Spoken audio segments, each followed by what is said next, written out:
precisa, né? Ou vocês querem ouvir mais alto ainda? Não, né? Tá bom, né? Marcos capítulo 15. O título da nossa mensagem de hoje, irmãos, como não poderia deixar de ser, a Bíblia, ela sempre é atual, ela sempre vai falar de problemas que nós ou vivenciamos ou estamos vivenciando no presente.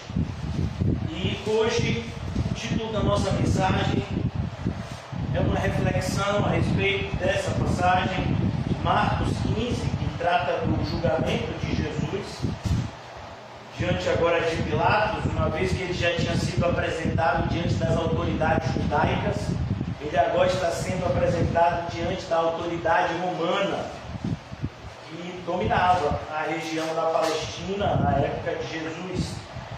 E a nossa reflexão hoje vai girar em torno do tema: o mundo, a triste realidade de um mundo que odeia a Deus. O que a gente está vendo hoje?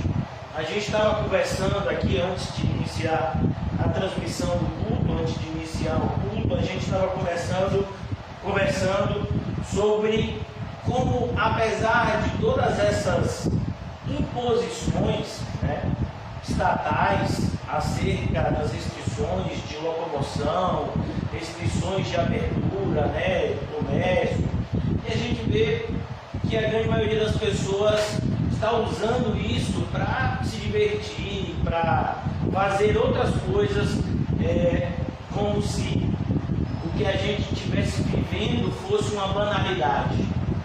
E o mundo é isso mesmo, irmãos. O mundo é daí para pior, né? Então a gente ainda está vivendo uma realidade, do ponto de vista da soberania de Deus e da providência dele, é uma realidade ainda minimizada.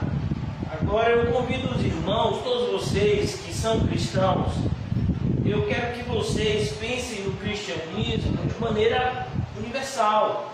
O cristianismo é um cristianismo que deve ser englobado, a nossa visão deve englobar todo mundo. Então nós vamos ver que existem irmãos nossos que estão em países como a Síria, Líbia e tantos outros países, o próprio Mianmar, né, um país que tinha outro nome até pouco tempo, mas recebeu esse nome, República do Mianmar, que fica ali naquela região ali, próximo ali do Vietnã, Tailândia. Teve um golpe militar recente, os cristãos, eu li para vocês aqui há algum tempo atrás, num dos cultos, um pastor, a realidade que eles estavam vivendo lá, onde muitas pessoas estavam morrendo, outras pessoas estavam sendo presas, estava faltando água, comida, estava faltando tudo. E a gente ainda vive num país que temos algumas coisas, pela soberana providência de Deus, que a gente não sequer nem valoriza isso, né? Muitas vezes a gente prefere se queixar daquilo que falta do que agradecer a providência bondosa de Deus por aquilo que é nos dado imerecidamente, né? Por exemplo, hoje nós bebemos água. Vocês beberam água hoje? E qual de vocês foi buscar água na fonte? Teve algum de vocês que pegou um jarro e foi lá e pegou a água? A água da gente é o que, na grande maioria? Não dá nada. A luz elétrica, o fato de você poder acondicionar os seus alimentos, né, e tantas outras coisas. O irmão Mateus mesmo que chega na moto dele aqui, 500 cilindradas, né, com a irmã Fabiana. Então, assim, o irmão Regil pega a bike dele, roda Salvador todo, o irmão Paulinho também. O irmão Paulinho dirige o carro só dentro do trabalho dele, um carro bonito lá que ele roda no trabalho todo.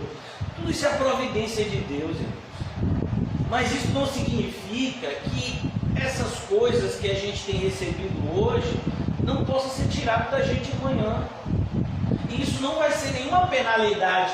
Deus vai tirar a água, a luz, Deus vai dificultar a minha vida porque eu estou fazendo algo errado. Não, irmãos. Porque o nosso reino não é deste mundo. Nesse mundo é para a gente ter aflição mesmo. Nesse mundo a gente vai passar dificuldades, a gente vai ter problemas de saúde, sim. Não adianta você ter um plano de saúde, você vai ter problemas, você vai ter dores. realidade do homem caído, do homem que é filho de Adão, do homem que nasceu em pecado. Então a gente precisa abraçar essa ideia em vez de rejeitar inutilmente algo que é a nossa realidade. Nós somos um povo de dores. E Jesus Cristo foi um homem de dores, porque Ele tomou o nosso lugar. Então aqui no capítulo 15, eu gostaria de estudar esse versículo, esses versículos desse capítulo aqui, tendo em mente, sabe, o profundo ódio que toda a raça humana tem do seu Criador e por consequência da gente também. Se você é uma filha de Deus, se você é um filho de Deus, se eu sou um filho de Deus, o mundo vai nos odiar também, porque Jesus disse que seria assim. Assim como o mundo me odiou, ele odiará vocês também. Ele disse isso em João 16. Então, dito essas coisas, a título de introdução, vamos ver o que o capítulo 15 nos traz. Capítulo 15, vocês todos sabem, uma continuação do que está acontecendo no capítulo 14. O que foi que aconteceu? A prisão de Jesus acontece da quinta de noite, para a sexta, e toda a madrugada está acontecendo essas coisas, e eles então estão esperando o amanhecer da sexta-feira para apresentarem Jesus diante de Pilatos, porque Pilatos estava dormindo. Então, a hora que o pretório abre, mais ou menos 8 horas da manhã, 9 da manhã, é esse o horário que eles estão lá. E você vai perceber que tudo foi feito muito rapidamente, porque 9 da manhã Jesus já estava pregado na cruz. Ele ficou preso na cruz de 9 da manhã às 3 da tarde. Então perceba como até eles meio que pressionam Pilatos aí antes para o pretório, do que seria o comum, para que isso tudo fosse feito, porque você vai ver, Jesus vai ser chicoteado, Jesus vai ser mandado perante Herodes, Jesus vai voltar para Pilatos, e tudo isso está acontecendo na sexta-feira de manhã cedo, porque 9 horas da manhã Jesus já está na cruz. Olha como o ódio do mundo é um ódio extremamente diligente. Enquanto eu e você muitas vezes somos tentados a procrastinar as ordens que Deus nos dá, o mundo que está debaixo do príncipe deste mundo, que é Satanás, faz as coisas que ele manda o quê? Diligentemente. O mundo tem pressa. Você vai ver, por exemplo, quando um traficante, quando o chefe do tráfico diz: olha, eu quero que você vá matar fulano de tal, o assassino, ele diz o quê? Amanhã eu mato? É assim que ele fala? Quando um pai de santo diz que você tem que fazer lá o despacho tal dia, você faz que dia? O dia que ele mandou. Então, as pessoas que são servos das trevas são super dirigentes, enquanto os servos da luz muitas vezes deixamos a desejar. Logo pela manhã, olha, logo pela manhã, assim que amanheceu, vocês sabem que o dia começava para eles, que horas? 6 da manhã. 6 da manhã começava-se o dia, assim também o dia terminava às 6 da tarde, iniciava-se um novo dia. Então, logo pela manhã, entraram em conselho os principais sacerdotes com os anciãos. Então, a ideia aqui é o sinédrio, a liderança religiosa judaica, capítulo 15, versículo 1. Os escribas e todo o sinédrio, eles estão reunidos, eles já sabem o que querem. Importante a gente entender por que essa reunião deles. A primeira condenação de Jesus, se a gente pode dizer assim, a condenação de Jesus diante do sinédrio, aqui no capítulo 15, Jesus já está condenado, não foi o que eles disseram? Nós não precisamos mais de testemunho algum, ele mesmo disse, ele blasfemou, ele disse que é filho de Deus. Então Jesus já estava condenado a partir daquele momento. Mas se eles fossem até a autoridade romana, que era Pilatos, e apresentassem uma acusação religiosa, como era o caso, chegassem lá para Pilatos e dissessem: Jesus disse que é o filho de Deus, a gente quer que você mande matar ele. Pilatos disse: eu não tenho nada a ver com isso. Então eles sabiam que eles precisavam apresentar uma outra acusação diante de Pilatos. É por isso que eles forjam uma acusação de que Jesus seria um rebelde. Então ele diz: olha, ele sendo homem e se autoproclamando rei. Aí é um problema. Por quê?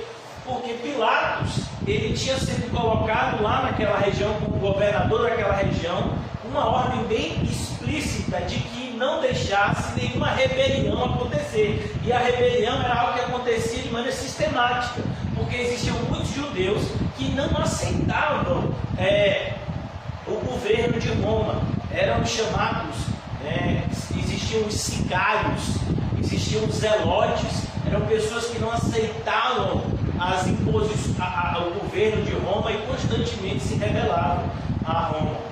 Mas Jesus não era um desses, mas eles premeditam isso, essa acusação diante de Pilatos. A gente vai ver tudo isso aqui no texto de Marcos. Então eles se reuniram, amarrando Jesus, levaram-no e o entregaram a Pilatos. E Pilatos interrogou: és tu o rei dos judeus? Você percebe aqui? Aquilo, eu já disse para vocês que Marcos é de todos os evangelhos o mais sucinto, mais resumido. Então Marcos, ele está passando assim de maneira muito sintética, de maneira muito resumida do que está acontecendo. Então eles já haviam dito isso nos outros evangelhos. O evangelho de João é mais preciso, ele delineia mais esse momento. Mas Pilatos, a acusação que chegou até Pilatos não é que Jesus era filho de Deus, ou disse que era filho de Deus. A acusação é que Jesus havia sido gay. Jesus estava liderando, por assim dizer, uma rebelião ou uma revolta. Quando ele se autoproclamava rei dos judeus, ele automaticamente iria influenciar os seus seguidores a se revoltarem contra Roma. E você vai ver que isso era uma mentira, uma grande mentira, porque os fariseus tentaram fazer com que Jesus se colocasse contra Roma e disseram: é lícito pagar tributo a César. E qual foi a resposta de Jesus, que deixou os religiosos calados? Dai a César o que é de César e a Deus o que é de Deus. Então, em momento nenhum, Jesus incentivou, ou ele mesmo se colocou contra o quê? O domínio de Roma. Até porque ele bem sabia que o domínio de Roma estava debaixo dos planos de Deus. Quando Jesus está diante de Pilatos, uma das coisas que Jesus fala é: você não estaria aí onde você está se o meu Pai não tivesse colocado. Ele deixa bem claro para Pilatos que, embora houvesse um poderio romano que dominava o mundo conhecido da época, mas acima do poderio romano existia o poder que sempre existe, que é o poder de Deus, que é sempre eterno, subsiste para sempre e é soberano sobre toda a criação. Então, és tu o rei dos judeus? Já havia uma acusação falsa sendo feita quando Jesus foi entregue. Ele está se proclamando rei. Pilatos, é um perigo, a sobrevivência desse homem. Cada segundo que ele permanece vivo, Pilatos, é um segundo que uma revolta está para estourar. Era isso que os fariseus estavam premeditando dizer.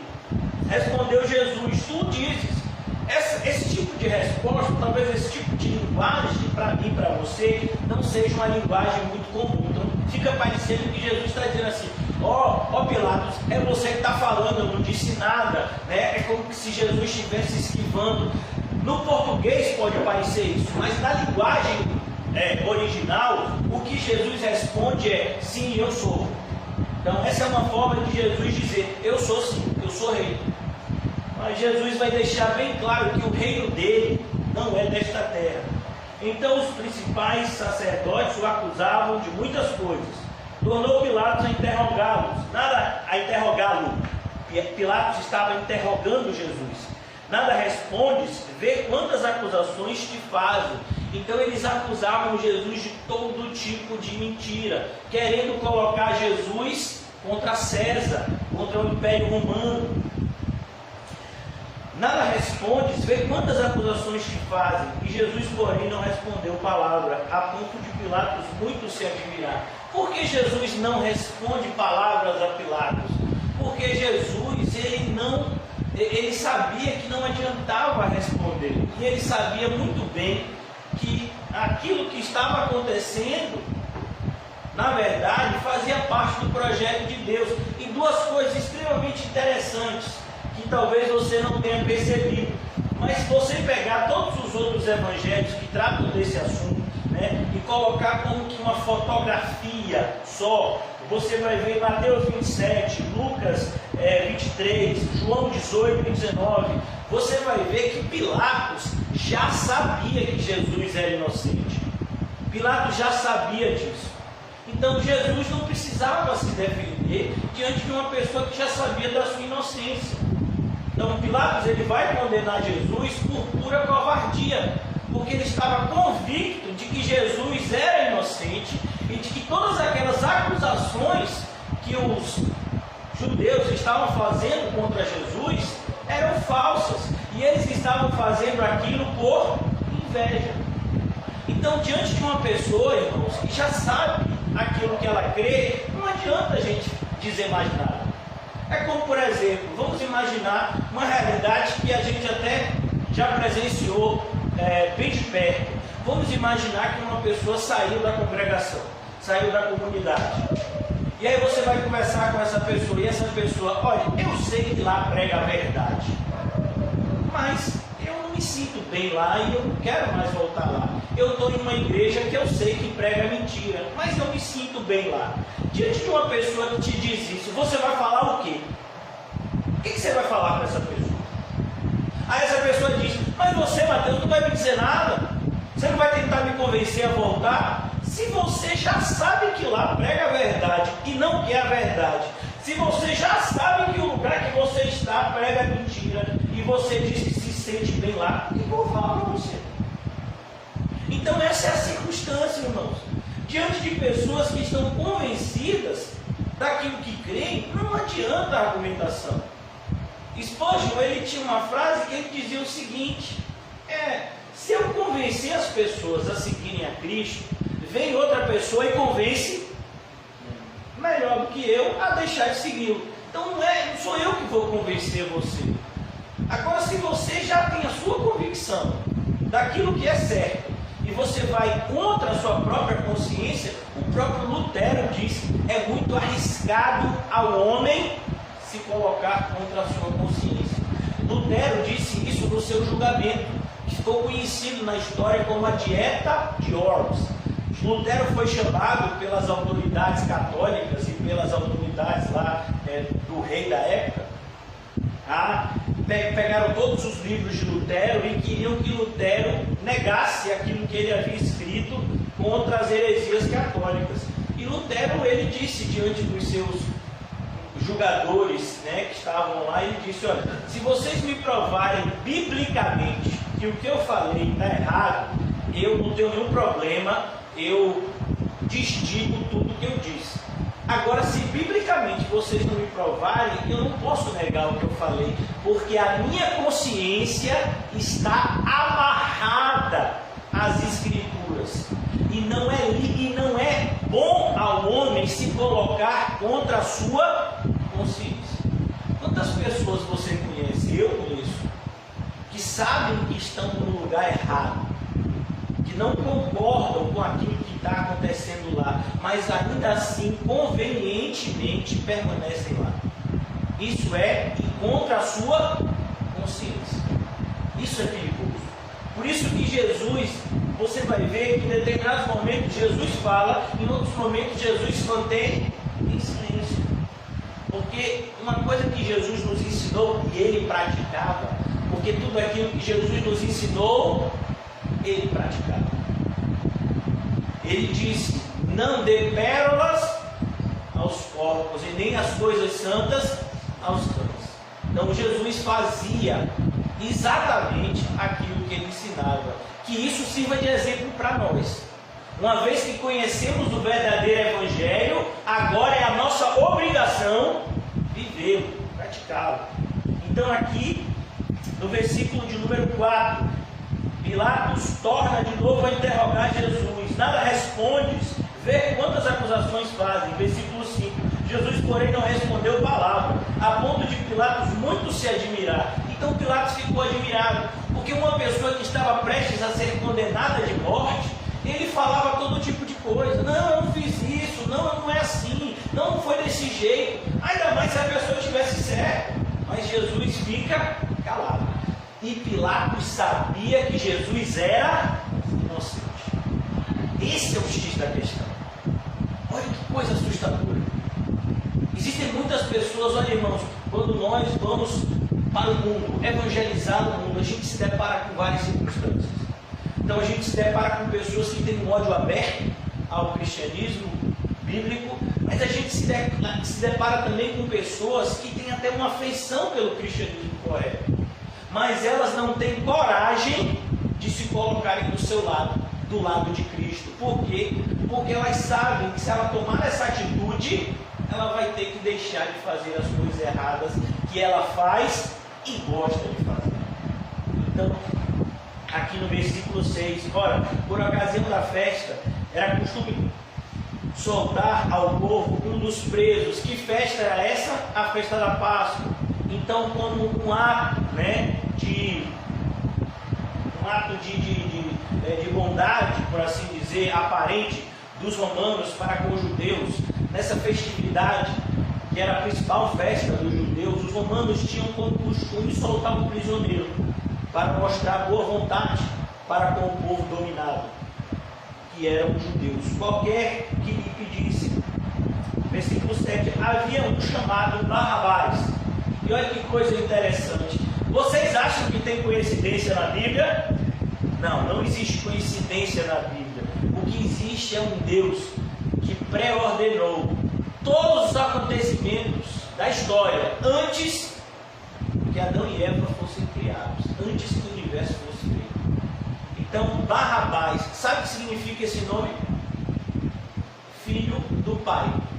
Abba quer dizer o quê? Pai. E se você já sabe, Jesus, quando nos ensina a orar, ele diz, olhem assim, Abba, Pai, que significa paizinho ou papai.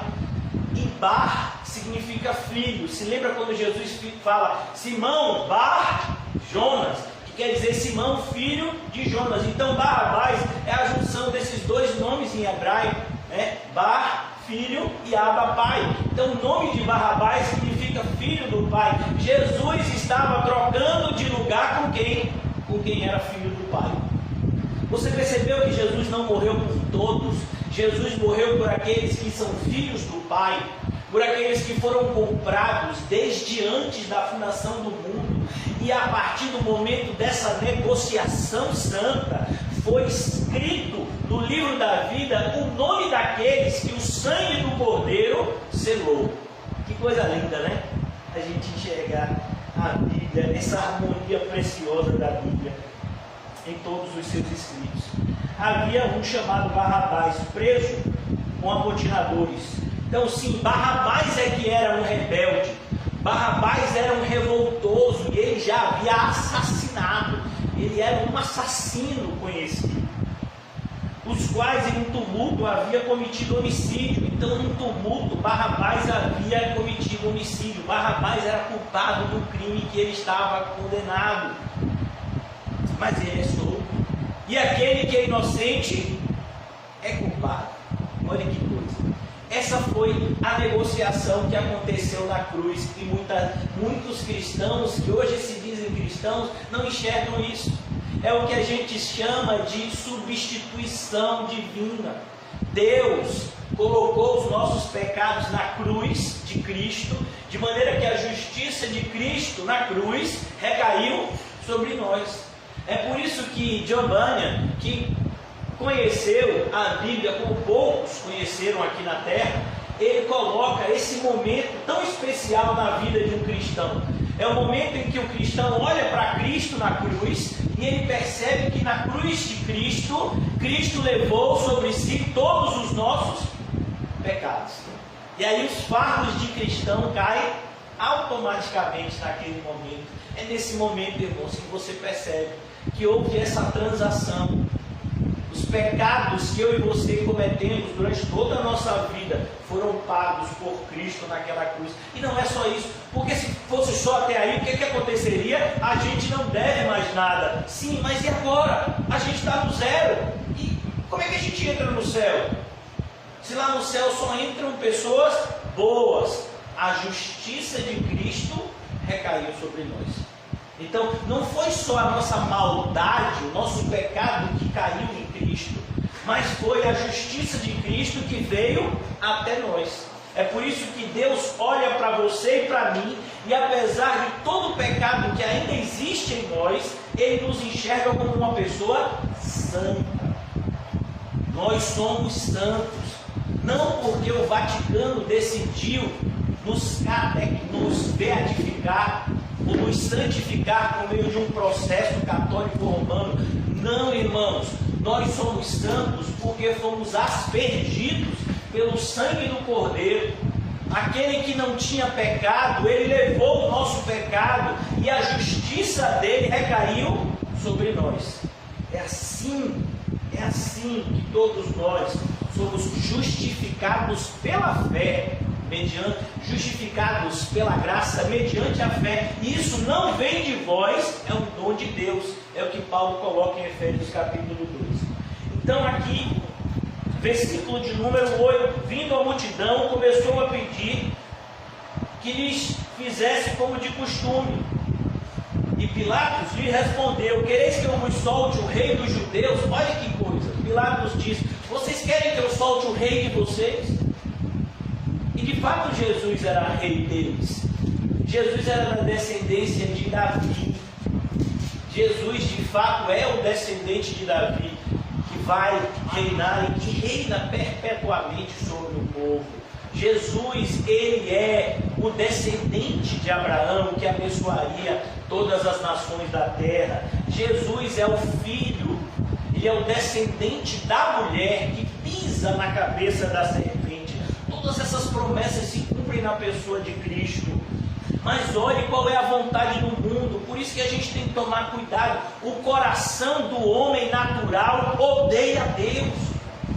Por mais religioso que o homem seja, se for apresentado a esse homem religioso a vontade soberana de Deus em salvar aqueles que creem em Cristo pela fé, o homem vai rejeitar esse plano.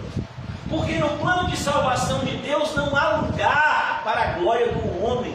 Muito pelo contrário, o plano de salvação de Deus mostra a maldição que está no homem. E como o homem precisa de Deus e da misericórdia de Deus para ser salvo. Pois ele bem percebia, versículo de número 9: Pilatos lhes respondeu: quereis que eu vos solte o rei dos judeus? Pois ele bem percebia. Você percebeu? Olha que coisa, você nota que ele escreve aqui, Marcos escreve, ele bem percebia. Ele não é só notar, ele tinha certeza, ele tinha plena convicção da inocência de Jesus. Mas se você é juiz, se você foi colocado no cargo para julgar, e vem a você uma pessoa que você tem convicção de que essa pessoa é inocente, o que você tem que fazer? Me diga. Por exemplo, o irmão Paulinho, ele é coveiro. Ele não é coveiro, ele é pedreiro, ele é acima de coveiro. E daqui a pouco ele vai ser encarregado geral.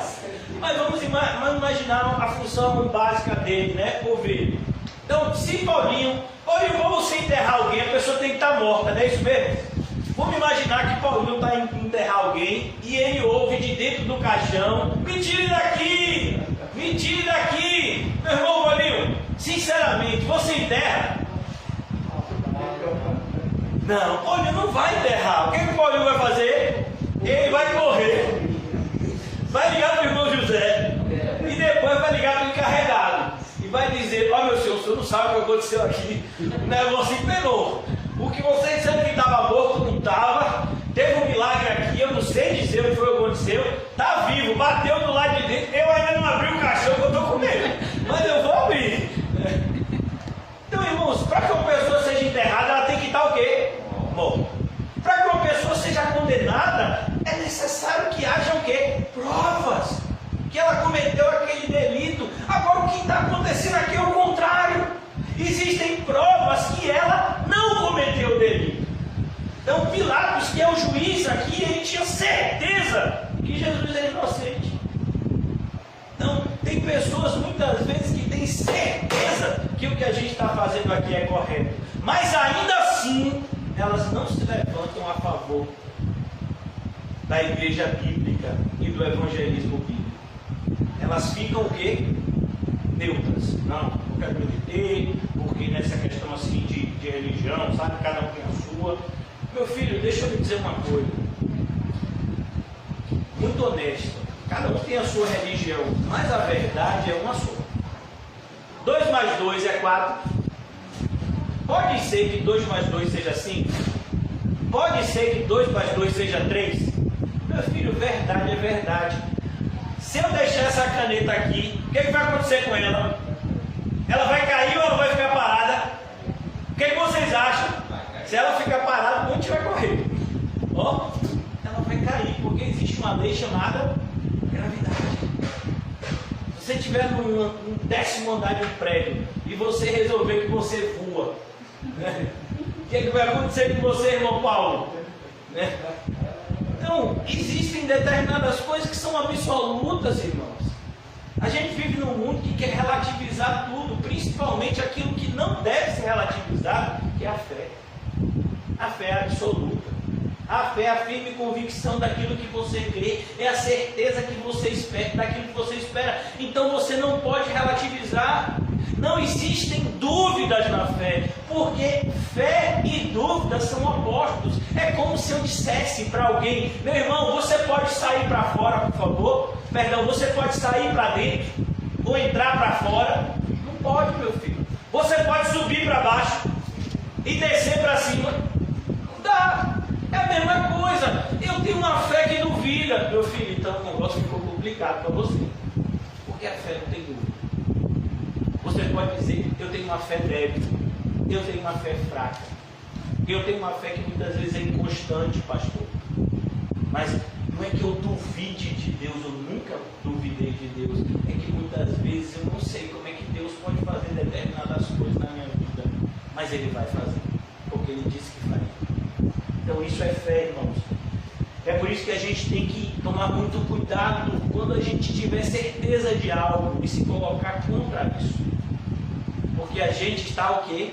Na posição mais perigosa do mundo. Quando o homem vai contra a sua própria consciência. Então ele sabe que só resta o quê? O juízo vindouro.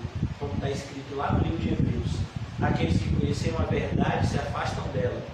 Eles estão num terror horrível, pois eles sabem que o que resta para eles é a expectativa do juízo de Deus que está se cumprindo. Então Pilatos aqui, ele diz, versículo 10, a atitude de Pilatos: pois bem percebia que por inveja os principais sacerdotes o haviam entregado. Então, pior ainda, Pilatos sabia inclusive o motivo. Pilatos não sabia só que Jesus era inocente. Pilatos sabia que os acusadores de Jesus eram culpados. Olha que coisa louca. É como se você pegava uma pessoa, vamos imaginar que aqui a gente tem um assassino, e aqui você tem a vítima. O assassino dá um tiro na vítima, né? E aí você chega lá no juiz e diz: a culpa do juiz é dessa vítima, porque o meu cliente tem advogados criminalistas, irmãos, que são piores, são pessoas assim, cheias do diabo, né? Eu falo isso com propriedade, porque conheci alguns assim, que ele chega a dizer o seguinte: não, meu cliente, ele estava simplesmente atirando e essa pessoa entrou na frente da bala. A culpa é da pessoa, ela ainda tem que pagar a munição, porque aquela bala não era para ele. Então ele tem que pagar inclusive a bala, porque ele entrou na frente da bala e a bala agora está dentro do crânio dele. Ele está morto, mas o espólio dele, né, a herança dele, tem que pegar o preço da bala, porque meu cliente não queria matar ele, estava só atirando por nada e a bala pegou nele. Então você vê a cara de pau do ímpio.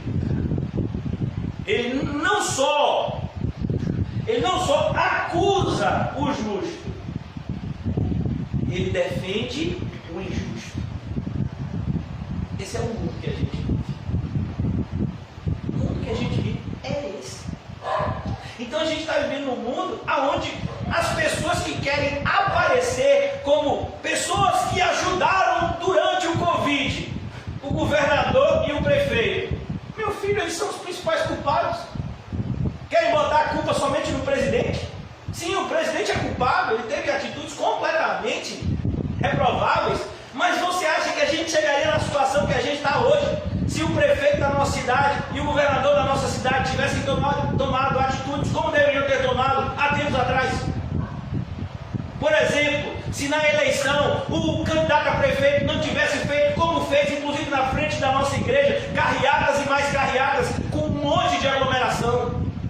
O governador passeou num trio elétrico cheio de pessoas lá em Vista Alegre. A gente viu isso porque a gente estava indo evangelizar.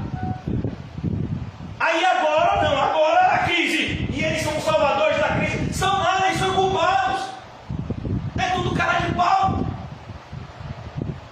Então a gente tem que tomar cuidado. Os poderosos desse mundo, eles rejeitam a Cristo. Eles rejeitam. Eles nem sabem o que você crê. É por isso que eles dizem, não, a igreja tem que ficar fechada, porque ele nem sabe o que é igreja. Ele nem sabe que para o cristão a igreja é mais necessária do que o hospital para o doente. Ele não sabe disso, porque ele nunca conheceu a Cristo. E nem quer conhecê-lo. Então para ele, um terreiro de candomblé, uma igreja evangélica, uma igreja católica, um centro espírita, é tudo a mesma coisa. Para ele é assim. Porque ele não sabe o que cremos e o que estamos dispostos a morrer, se necessário. Porque a gente sabe que o viver é Cristo e o morrer é lucro. Para eles, isso é loucura. Para nós é a sabedoria de Deus que chegou até nós por meio de Cristo. Amém? Amém. Então aqui ele diz, versículo de número 10, eu vou repetir, pois ele bem percebia que por inveja, isso é uma autoridade, a autoridade age desse jeito. Foi assim que agiram as autoridades durante esse cenário pandêmico. Você percebeu, por exemplo, se você acha que a Bahia tinha condição de ter carnaval no ano passado, irmão? Uma vez que já o vírus já havia se espalhado por grande parte do mundo. E a gente sabe que no carnaval vieram para aqui, para a Bahia, pessoas de todos os países do mundo. Mas para ficar bem com as pessoas, ele cancelou o carnaval, o prefeito cancelou o carnaval. Agora são os salvadores da parte. Você acredita? Não, meu filho, Salvador, eu só tenho um, o que morreu na cruz por mim. Nenhum aqui na terra pode avocar esse tipo de vacina. Por isso, cuidado com as coisas que se apresentam diante de vocês. Eu fico muito preocupado com esses crentes que vivem sendo influenciados por grupos políticos e tomam um lado de um e lado de outro, sem saber que é tudo da mesma laia. Pertence todos eles são adeptos do mesmo Senhor, o mundo e o príncipe deste mundo, independentemente da vertente política ou filosófica que seguem. Eles são seguidores do mundo, seja de esquerda, seja de direita, seja de centro, todos são mundanos. E nós, como cristãos, deveríamos perceber isso de pronto, entendendo que as coisas que buscamos não vêm da esquerda, da direita, nem do centro, nem de baixo. Elas vêm da onde? Do alto. E o nosso mundo, irmão Paulo, não é desta terra. Por isso que o irmão Paulo mostrou para o irmão José que a cova dele já estava preparada. Se daqui a 1 ano, se daqui a 100 anos, mas já estava lá preparada, porque a alma dele iria para o céu. Foi isso que o irmão Paulo quis dizer, com todo carinho. Irmão José, o viver é Cristo e o morrer é lucro. O irmão José fica assustado. Oh, Deus. Pastor, mandaram uma foto aqui com minha cova aberta. Oh, Senhor Jesus.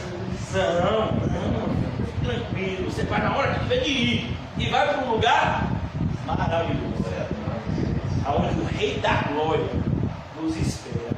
Glória a Deus. Por isso que Paulo dizia que o morrer é lucro, irmãos. Versículo de número 10, pois ele bem percebia que por inveja os principais sacerdotes o haviam entregado, mas estes incitaram a multidão. Irmãos, e eu fico extremamente perplexo. Eu não sei se vocês ficam também. Vamos voltar um pouquinho? Vocês estão aí, Marcos? Todo mundo está no Evangelho de Marcos? Amém? Amém? A igreja está lotada, eu vejo quase 10 pessoas aqui. Marcos, olha que coisa interessante. Quando Jesus entra, ontem eu até vi, ontem quando eu estava indo para o culto no Alto das Pombas, tinha umas pessoas que estavam com uns negócios de ramo, de coqueiro embaixo do braço. Eu pensei, cara, o que tá tendo hoje? Aí eu me toquei, né? Eu acho que é domingo de Ramos para os católicos, né? E vem cá, vocês evangélicos têm domingo de Ramos? Eu digo, não, meu filho, aqui não tem ninguém com esse sobrenome Ramos, tem alguém? Não, que eu saiba, tem Tony Ramos, mas ele não é cristão, não. Então, aqui, olha que coisa interessante, vamos voltar um pouquinho. A entrada de Jesus. A entrada de Jesus em Jerusalém. Onde é que está a entrada de Jesus, irmãos? Marcos capítulo 11. Isso. Versículo 1. Quando se aproximaram de Jerusalém, bem perto de Betânia, junto ao Monte das Oliveiras, enviou Jesus 2 de seus discípulos e disse-lhes: ide à aldeia que está aí adiante de vós, e logo entraste, ereis preso um jumentinho, o qual a ninguém montou, desprendei-o e trazei-o. Se alguém vos perguntar por que fazeis isso, respondei: o Senhor precisa dele, logo mandará de volta para aqui. Então foram e acharam o jumentinho preso junto ao portão, do lado de fora, na rua, desprenderam. Alguns que ali estavam reclamaram: que fazeis soltando o jumentinho? Eles, porém, responderam conforme as instruções de Jesus. Então o deixaram ir. Levaram o jumentinho sobre o qual puseram as suas vestes, e esse Jesus montou. E muitos estendiam as suas vestes no caminho, e outros ramos que haviam cortado nos campos, tanto que iam adiante dele, como os que vinham depois clamavam: Hosana, bendito o que vem, em nome do Senhor, bendito o rei que vem, o reino que vem, o reino de Davi nosso pai, Hosana nas maiores alturas. E quando entrou em Jerusalém no templo, observando tudo como se fosse já tarde, saiu para Betânia. Olha que coisa, a mesma multidão, irmãos. Aqui era domingo, agora Jesus está numa sexta-feira de manhã. Era o mesmo grupo que tinha ido para a Páscoa. A Páscoa era uma festividade de uma semana. Então esse mesmo grupo que recebeu Jesus gritando Hosana, agora eles estavam sob a influência de quem? Dos principais sacerdotes. Perceba como a multidão é totalmente influenciada. Pessoas que há um tempo atrás gritaram uma coisa, hoje já estão gritando completamente o oposto. Pessoas que de repente aderiram à propaganda política do atual presidente, hoje muitas vezes são seus opositores. Pessoas que dizem que vão caminhar com você no caminho de Cristo, daqui a algum tempo podem se tornar os seus maiores perseguidores, porque o mundo é assim. Por isso que Jesus, logo no início do Evangelho de João, muitas pessoas vieram atrás de Jesus, mas João diz, mas ele não confiava no homem, porque ele bem sabia o que é a natureza humana, o que é o coração do homem. Hoje ama você, amanhã deixa eu ver. Olha, irmãos, quantos assassinatos a gente tem visto, que a gente chama de casais, marido matando mulher, mulher matando marido. Meu Deus do céu, quando casou odiava. Você acha que uma pessoa que odeia a outra vai se casar? Mas o vínculo matrimonial fez crescer muitas vezes um rótulo tão grande que o cônjuge chega e tira a vida do outro. Que loucura! Teve um caso absurdo em São Paulo recentemente, uma pessoa que até era juíza, se eu não me engano, por isso que teve notoriedade, porque se fosse uma pessoa mais humilde, talvez a gente nunca soubesse. O ex-marido, que era uma pessoa aparentemente de condições, matou ela na frente dos 3 filhos. Imagine, irmão. Mas você mata a mãe dos seus filhos na frente deles. Sua ex-mulher. Isso é o mundo que a gente vive. Pessoas que hoje dizem te amar, amanhã matam você com prazer. Imagine. Essa é a maldade do coração humano. É por isso que quando uma pessoa diz assim, pastor, eu estou sentindo no coração de fazer isso, para orar. Foi Deus que lhe disse para fazer isso? Foi o Espírito Santo que falou com você? Não, eu senti assim no coração. Eu digo, meu filho, então ore, que seu coração é enganoso. Viu? Vai orar. Teve gente que se ofereceu para ajudar na mudança. Eu digo, meu Deus, a pessoa vai ir para a igreja. Quer ajudar na mudança. Eu quase que disse, comece mudando o seu conceito acerca do seu evangelho. Porque você não é evangélico ou evangélico. Eu quero participar da igreja. Como? Você está tendo os cultos e você não frequenta. Você faz todo mundo. A mudança verdadeira começa na gente, irmão. Pois ele bem percebia que foi inveja. Mas estes incitaram a multidão. Estes, quem são estes, irmãos? A liderança, o sinédrio, a liderança religiosa. Olha, é algo digno de nota. O apóstolo Pedro escreve em 2 Pedro, capítulo 3. Se eu não me engano, não, 2 Pedro, capítulo 3, isso mesmo.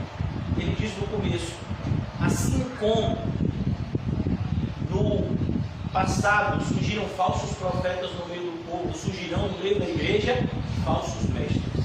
Aí você fica pensando assim: o que quer dizer falsos mestres? Irmãos, falsos mestres significam pessoas que falam falsidades, mas elas falam com poder e com uma persuasão tão grande que, se você não tiver firmado, alicerçado na palavra, você vai ser enganado. Porque eles são falsos, mas eles são mestres. Então, automaticamente, essa expressão significa: eles são mestres do engano. É como um ilusionista. Se você for assistir um show de ilusionismo em Las Vegas, você vai dizer: rapaz, eu vi um camarada botar um helicóptero para desaparecer na minha frente. Você pode dizer o que você for, minha irmã, mas o camarada fez desaparecer o helicóptero na minha frente, meu irmão. Eu estava sentado na plateia, eu estava lá, eu vi o helicóptero. Era um negócio grandão, estava lá, o pessoal entrou dentro. Depois ele fez chaque com um negócio, uma toalha lá, o helicóptero desapareceu. Eu vi, rapaz, o camarada serrando uma mulher. E aí depois ele mostrou as perninhas dela se batendo assim, colou de novo. Eu vi.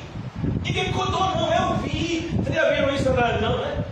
Que os mágicos fazem, né? Eles pegam aquele serrote, aí fica as perninhas aqui e o rosto da mulher. Mal sabe a pessoa que é aquelas perninhas de outra pessoa. E que a mulher está ali. E não cortou nada. Mas aí abre, né? Diz: meu Deus, a mulher foi cortada no meio. Vou unir de novo. Aí unir de novo, vai sair a mulher inteira. Rapaz, esse camarada arretado. Esse camarada é o poder de Deus. Isso é um ilusionismo. Os falsos mestres é assim, irmão. Eles não usam mais essas artes mágicas e não fazem. Eles usam filosofia, sociologia, religiosidade oriental aqui invadindo a igreja. Sabe disso? Tem práticas em determinadas igrejas evangélicas que são práticas que vêm lá do Japão, da China. Fala: meu Deus, como assim? A gente é evangélico. Mas estes incitaram a multidão no sentido de que lhe soltasse, de preferência, Barrabás. A gente prefere um culpado do que o inocente. É por isso que você vai ver, irmão. Se você tiver um cristão na igreja, vamos imaginar a igreja. Eu não sei, eu tenho um negócio de professor, né? Um dia eu ainda vou botar um quadro atrás do meu povo. Vamos pegar a igreja, irmãos. E se você botar aqui na igreja, aqui é a igreja, aí tem uns irmãozinhos assim que está meio, né? Meio com o pé no mundo, meio com o pé na igreja. Ele está na igreja, mas ele está com a cabeça no preço da gasolina, no feijão, no mal, no carga, da espuma do colchão. Então aqui na igreja. E aí vamos imaginar que tinha pessoas que estiveram aqui na igreja e saíram, estão fora da igreja. E aí esses irmãozinhos aqui que estão mornos, eles vão ser mais tendentes pelo frio do que pelos quentes. É impressionante isso. Então, meu Deus, você não está ouvindo como tem gente na igreja que está sofrendo, padecendo por amor a Cristo, e você está dizendo que tem mais misericórdia, ou tem misericórdia de uma pessoa que abertamente rejeitou a cruz de Cristo. É sério. Então, esse é o mundo. Aquele que está morno, ele prefere o frio do que o quente. Porque o quente, irmãos, ele externaliza a mornidão do morno. Já o frio e o morno, eles estão na mesma pegada. Eles estão sendo tentados pelas seduções do mundo. Nada amorna mais a fé de um cristão do que o mundanismo. a sedução das coisas do mundo. É o que mais aborda a nossa fé, irmãos. Você vai ver, por exemplo, por que Demas abandonou Paulo no maior sofrimento do apóstolo Paulo? Por quê? Porque ele amava o quê? O mundo. O que Tiago vai dizer que estava sendo um grande desafio para a igreja? E Tiago é duro em repreender os irmãos daquela época e a nós. Ele diz: adúlteros e adúlteras, vocês por acaso não sabem que a amizade com o mundo é inimizade para com Deus? Que todo aquele que se faz amigo do mundo constitui-se automaticamente em inimigo de Deus. Parece que tinha o que Tiago falou no passado, né? Foi esquecido no presente.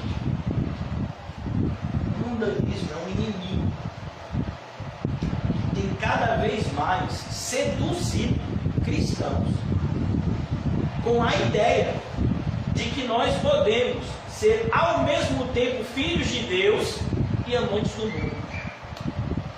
Como assim? Não, eu sou um filho de Deus. Claro, eu sou filho de Deus. Mas você vive em constante amor com o mundo. Mas por que tem demais? Deus é que fez esse mundo, então, mas é que aproveitar mesmo das coisas do mundo lá. Não vem com a sua teologia maligna, não.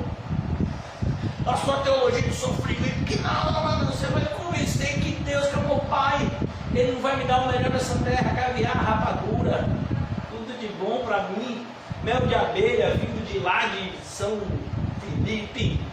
Você acha que Deus vai me dar isso, amor? Mas Pilatos lhe perguntou: o que farei então deste a quem chamais o rei dos judeus? Eles, porém, clamavam: crucifica-o! Irmão, que perversidade é essa? Você podia dizer: mata ele! Como foi que mataram João Batista? Alguém pode dizer? Decapitação, a mesma morte de Paulo. Por mais que para a gente, né, seja uma morte muito cruel, e de fato é, qualquer tipo de morte é cruel, não foi dado ao homem o direito de tirar a vida de outro. Então, nenhuma morte é justificável, é assassinato. Então, os assassinos não herdaram o reino de Deus. Mas é importante que a gente entenda que a decapitação é uma morte rápida. A pessoa tinha o seu pescoço cortado e ele morria rapidamente, em frações de segundos. Já a crucificação era conhecida por ser uma morte extremamente dolorosa. A pessoa sofria antes, carregando a cruz, tomando pedrada, cusparada, né, xingamento de todo mundo. Ela era condenada a ser pregada na cruz, ela sofria durante a crucificação, porque aqueles pregos, né, atravessavam os seus ossos, literalmente, né, e ele era colocado numa cruz, e ele sofria horas, algumas pessoas sofriam dias, preso em uma cruz, esperando só um momento do último suspiro. Era uma morte extremamente dolorosa, tanto do ponto de vista físico quanto emocional. Ninguém queria ir para a cruz, mas eles dizem: ele tem que ir para a cruz, ele é ruim a esse ponto. Olha que coisa, irmãos. Eles enxergaram Jesus como a pior pessoa do mundo. E vocês acham que o mundo vai enxergar como? Eu e você, para esse mundo, somos escória. Você sabe o que é escória? Escória vem de um termo do garimpo.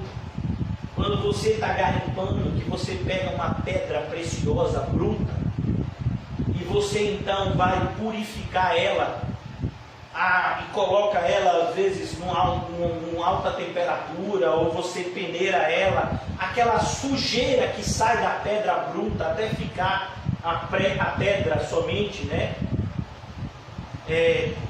A pedra preciosa somente, sem nenhum tipo de sujeira, aquela sujeira que sai é conhecida como escória.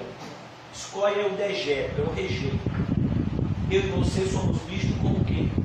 A escória do mundo. Não foi o que Paulo falou em 1 Coríntios capítulo 1? Você acha que o mundo vai amar você? Irmãos, quando o mundo nos ama, é porque Cristo já nos rejeitou. Não é porque Cristo vai nos rejeitar no futuro.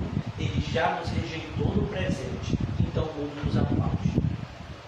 Porque aqueles que são filhos de Cristo, filhos de Deus, aqueles que são seguidores de Cristo, eles são odiados pelo mundo, como Cristo foi. Essa é uma promessa, irmãos. Jesus disse: como odiaram a mim, odiarão a vocês. Como foi que odiaram a Cristo? Sem motivo. Assim o mundo vai odiar você e a mim também, sem motivo. E é assim que a gente tem que amar a todos. Mas fulano me odeia, fulano só faz mal para mim. E você faz o quê? Eu oro. Salve Lela. Essa oração não vale. Já vou concluir, irmãos, por causa do tempo. Mas Pilatos lhes disse: que mal ele fez? Pilatos ficou assustado, irmãos.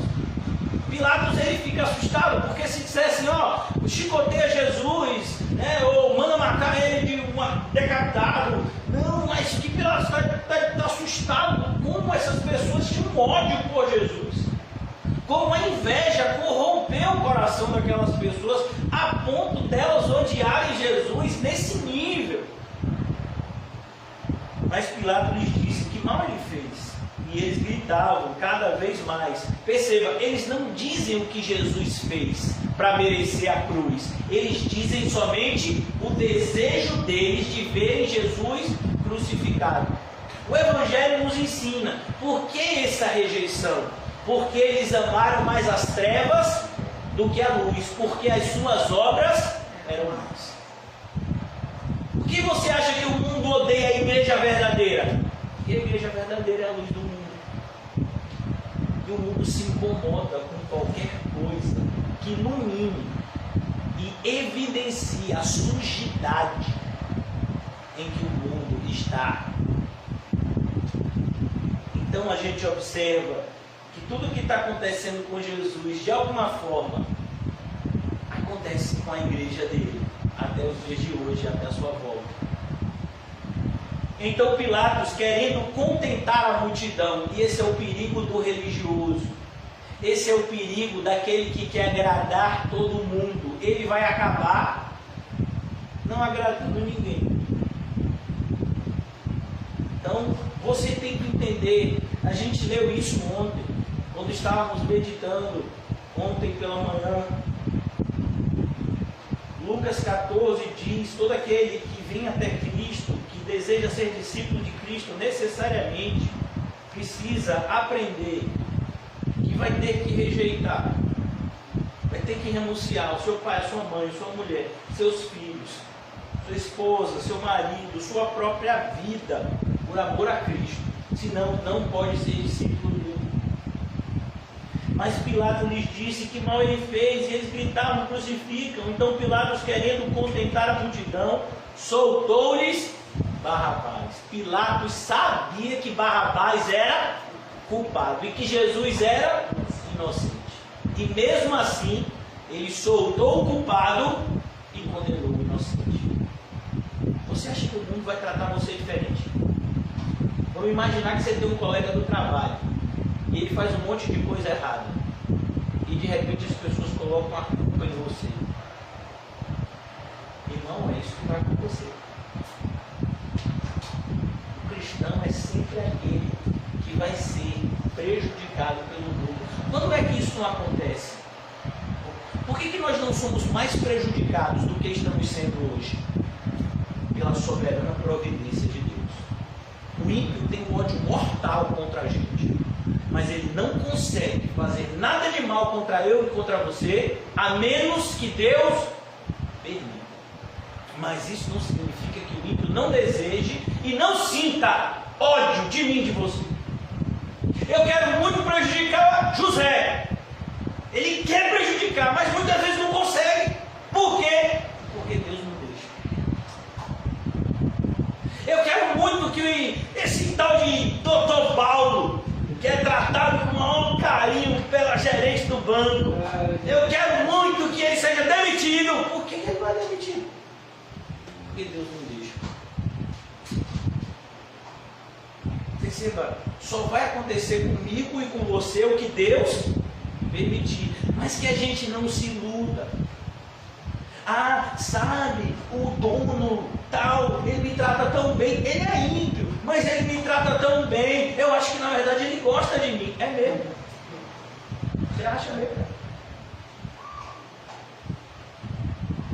Cuidado, porque a sua decepção vai ser grande.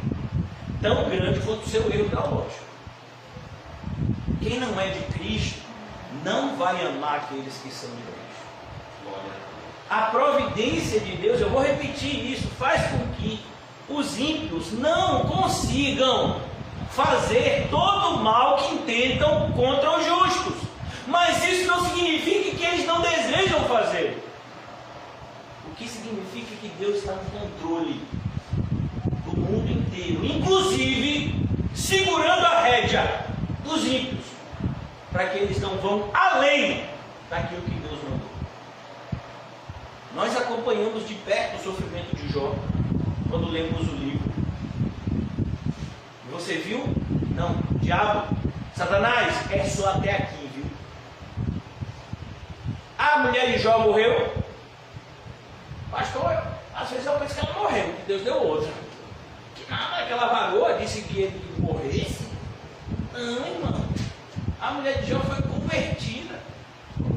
Olha, e ainda teve um monte de filho com Jó. Maravilha.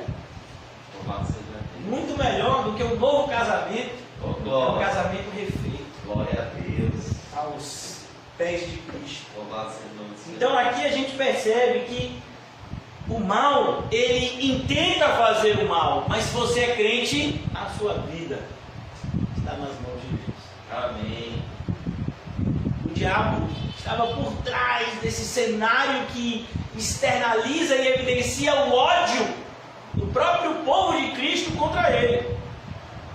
Mas é através desse ódio que leva Cristo para a cruz que nós fomos salvos.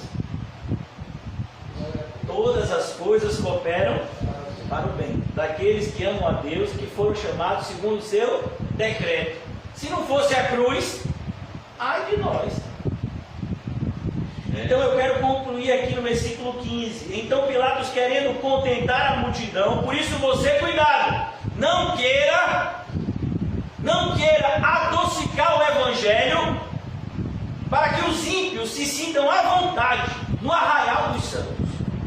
Aqui é lugar daqueles que são santos e estão cada vez mais sendo santificados pelo nome de Jesus. Aqueles que querem viver em piedade precisam se sentir desconfortáveis no lugar onde os santos se sentem seguros. Então Pilatos, querendo contentar a multidão, soltou-lhe Barrabás e, após mandar açoitar Jesus, entregou-o para ser crucificado. Então a gente já sabe que outras coisas aconteceram nesse interregno. Pilatos manda ele para Herodes, tentando se livrar. Depois Herodes manda ele de volta. Pilatos mandou açoitar. Marcos não vai falar disso, mas Pilatos tenta açoitar Jesus como uma tentativa de satisfazer o desejo sanguinário dos judeus. O próprio Pilatos, ele não queria o sofrimento de Jesus, sabia que Jesus era inocente. Mas ele imaginou que eu vou maltratar tanto esse Jesus, eu vou deixar ele tão desfigurado, que até os judeus vão ficar com pena dele e não vão querer que ele seja crucificado. Mas foi isso que aconteceu? Não. Quando eles viram o sangue de Jesus, eles ficaram com mais desejo de sangue ainda. Então, que a gente entenda, irmãos, não existe comunhão entre luz e trevas. Não existe negociação entre o mundo e a igreja. A gente não está aqui negociando os princípios de Cristo para poder agradar o mundo e ser aceito por ele. Não! Nós precisamos entender de maneira muito clara que tudo que estamos vivendo aqui é uma preparação para a vida que está por vir. E se de fato nós somos filhos da luz, nós somos seres que morarão no céu ao lado de Cristo, temos que deixar isso cada vez mais claro no tempo presente. Amém, irmãos? Oremos. Obrigado, Senhor Jesus, por essa oportunidade termos mais uma vez os nossos olhos abertos pelo poder que há na Sua palavra e pelo poder do Teu Santo Espírito que em nós habita pela fé. E nos foi otorgado pelo Teu sangue bendito, Senhor Jesus. Ó Jesus, cremos na Tua presença no nosso ajuntamento nessa tarde. Que o Senhor possa, Senhor, como bom pastor que Tu és, sanar todas as nossas debilidades por meio da Tua graça poderosa, da Tua graça onipotente. Ó Senhor, onde nós somos fracos, na tarde de hoje, nos faz fortes, para que possamos combater o bom combate da fé, do lado correto do campo de batalha, que é o lado de Cristo. Ainda que o mundo nos odeie, ainda que as ondas se agigantem e tentem nos amedrontar, que a nossa confiança se mantenha inabalável naquele que nos chamou e tem poder para cumprir a Sua promessa de salvação em nossas vidas. Abençoa, Senhor, a nossa irmã Osana, que está na Itália, Senhor, que só não está aqui congregando conosco por essa distância geográfica. Não, ela não é uma cristã virtual, ela é uma cristã física, que está espiritualmente conectada conosco, contigo e com Tua igreja. Glória a Deus. E cada vez mais vemos o poder de Deus na vida dela. Amém. Inclusive fortalecendo os irmãos que estão aqui, por meio do testemunho dela lá. Nós possamos continuar a caminhada que nos foi proposta, Senhor, entendendo cada vez mais que a nossa força vem de Ti, e que as armas da nossa milícia não são carnais, elas são espirituais e poderosas em Deus, para a destruição de fortalezas. Dai-nos dessa fé, dessa convicção de que nada pode nos separar do amor de Deus que está em Cristo Jesus. Nada. Despede-nos debaixo dessa certeza e nos dá a paz que excede o entendimento. Em nome de Jesus, amém e graças a Deus. Saúdem-se mutuamente com um olhar santo, irmãos. E não se esqueçam de olhar para o alto e de dizer: Jesus, eu preciso